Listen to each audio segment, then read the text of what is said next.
Altos my friend. आज मैं बात करूंगा अश्वगंधा के बारे में। अश्वगंधा क्या है, अश्वगंधा किन किन रोगों में लिया जाना चाहिए और अश्वगंधा का प्रयोग किनको किनको नहीं किया जाना चाहिए। तो नमस्कार दोस्तों, यह सभी जानकारी के लिए आप हमारे यह वीडियो को अंत तक देखेंगे। तो मैं रामानंद राजवंशी, अल्टोस health consultant, Ramanand Raj YouTube channel से। तो सबसे पहले मैं बात करूंगा कि अश्वगंधा को अश्वगंधा नाम क्यों पड़ा। तो मेरे दोस्त, जैसा कि आप लोग जानते हैं कि अश्वगंधा दो शब्दों को मिलकर बना है, अश्व और गंध, यानी जिस जड़ी बूटी से, जिस औषधि से घोड़े की जैसा गंध आती हो, उस औषधि का नाम अश्वगंधा है। तो आगे चलते हैं। अश्वगंधा को अंग्रेजी में विंटर चेरी के नाम से जाना जाता है। इसका लेटर नेम बिथानिया सोममित्रा है और इस पौधे का औषधि के रूप में इसका रूट का प्रयोग किया जाता है। रूट यानी जड़ का प्रयोग किया जाता है। यह उष्णविद है, इसका तासीर गर्म है और गर्म तासीर होने के कारण कफ दोष और वात दोष को दूर करता है। अब मैं बता दूं कि अश्वगंधा को किन किन व्यक्तियों को लेना चाहिए, किन किन रोगों में विशेष तौर पे काम करता है। तो अश्वगंधा नाड़ी संस्थान यानी नर्वस सिस्टम में काम करता है। जिस व्यक्ति को याददाश्त शक्ति कमजोर हो, मेमोरी वीक हो गया हो, कोई भी पाठ याद करता हो, सुबह याद करता है और शाम को भूल जाता है। कोई स्टूडेंट, कोई भी बच्चा याद करके अपना पाठ याद कर स्कूल में जाता है और परीक्षा देते वक्त भूल जाता है। कोई भी व्यक्ति अपना प्रेजेंटेशन तैयार कर ऑफिस जाता है और अपने बॉस के पास जाकर अपना सही से प्रेजेंटेशन नहीं दे पाता है। वैसे व्यक्तियों, वैसे स्टूडेंट के लिए अश्वगंधा अति उत्तम है। अश्वगंधा उन लोगों के लिए विशेष प्रकार से उपयोगी है। यह अद्भुत मेंटल टॉनिक है। इसको आयुर्वेद में मस्तिष्क शामक के नाम से जाना जाता है और यह मस्तिष्क को शक्ति प्रदान करता है। जो हर समय तनाव में हो, टेंशन में हो, डिप्रेशन में हो, टेंशन के वजह से जिसको नींद नहीं आता हो, वैसे व्यक्ति को अश्वगंधा नियमित रूप से सेवन करे तो अति उत्तम और लाभदायक होता है। अश्वगंधा का प्रयोग हृदय रोग यानी हार्ट डिजीज के लिए भी अति उत्तम है।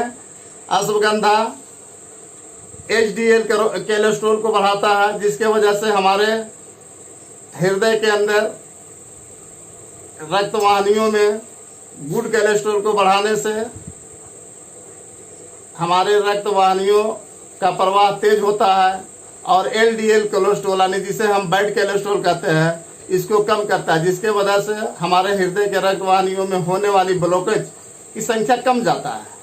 और अश्वगंधा रेगुलर यूज किया जाए तो जो व्यक्ति रेगुलर इसको नियमित रूप से सेवन करता है, उसे हार्ट अटैक होने की संभावना एकदम कम जाता है। अश्वगंधा का प्रयोग विशेष रूप से बताया गया है वाजीकरण के लिए। तो जो लोग शारीरिक रूप से कमजोर है, जिन्हें किसी भी प्रकार की सेक्सुअल प्रॉब्लम है, वैसे लोगों के लिए अश्वगंधा वरदान साबित होता है। अश्वगंधा वैसे लोगों को नियमित लेना चाहिए जो लोग अस्टार्मेटिया की समस्या हो, जिनको धातु की समस्या हो, जिन लोगों को शुक्राणु की समस्या हो। इन सभी समस्याओं में अश्वगंधा विशेष रूप से लाभकारी है। जो लोग अपने आप में एनर्जी की कमी महसूस करते हो, स्टेमिना की कमी महसूस करते हो, जिनका स्पर्म काउंट कम हो गया हो, जिसका स्पर्म की मोटिलिटी कम हो गया हो, जिसका स्पर्म की काउंसलेशन कम हो गया हो, या किसी प्रकार की सेक्सुअल प्रॉब्लम हो या सेक्सुअल वीकनेस हो, वैसे लोगों का अश्वगंधा विशेष रूप से लाभकारी एवं गुणकारी है। इसके अलावा यह महिलाओं के रोग में भी अश्वगंधा विशेष रूप से लाभकारी बताया गया है। अश्वगंधा को आयुर्वेद में गर्भाशय शोथर का नाम दिया गया है। जिन महिलाओं को, जिन माता बहनों को मेंस्ट्रुअल साइकिल नियमित रूप से नहीं आता है, उन माता बहनों को अश्वगंधा नियमित रूप से बहुत ही लाभदायक है। इसके अलावा आधुनिक रिसर्च में यह भी पता चला है कि अश्वगंधा का प्रयोग से कैंसर में होने वाले कैंसर सेल का ग्रोथ को रोकता है।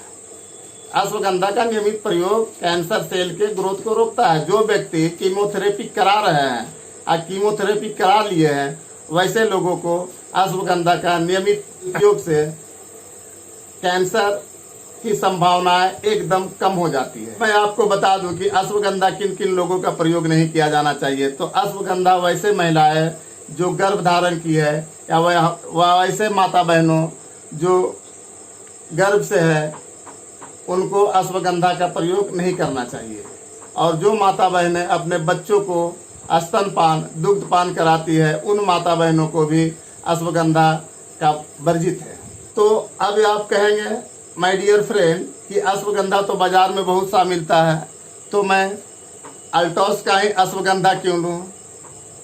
माय डियर फ्रेंड, अल्टॉस का जो अश्वगंधा है, इसका raw material Indian certified organic farm से लाया जाता है, और उस फार्म में अश्वगंधा को तैयार करने के लिए किसी तरह का केमिकल या आर्टिफिशियल केमिकल का प्रयोग नहीं होता है, जिसके वजह से हमारा अश्वगंधा शुद्ध रहता है। और हमारे कंपनी में, अल्टॉस कंपनी में डीएनए फिंगरप्रिंट टेक्नोलॉजी के द्वारा प्रोडक्ट की पीएसपी सुनिश्चित होती है। पीएसपी यानी प्रोडक्ट की प्योरिटी, प्रोडक्ट की सेफ्टी और प्रोडक्ट की पोटेंसी, यानी इस प्रोडक्ट उत्तम क्वालिटी का हो और सुरक्षित हो और गुणवत्ता भी हो। अल्टॉस का अश्वगंधा कैप्सूल फॉर्म में पाया जाता है, जिसके वजह से उपयोग करने वाले को आसान होता है। और यह डब्बा 60 कैप्सूल का होता है। एक कैप्सूल सुबह नाश्ते के बाद और एक कैप्सूल रात में खाने के बाद लिया जाना चाहिए।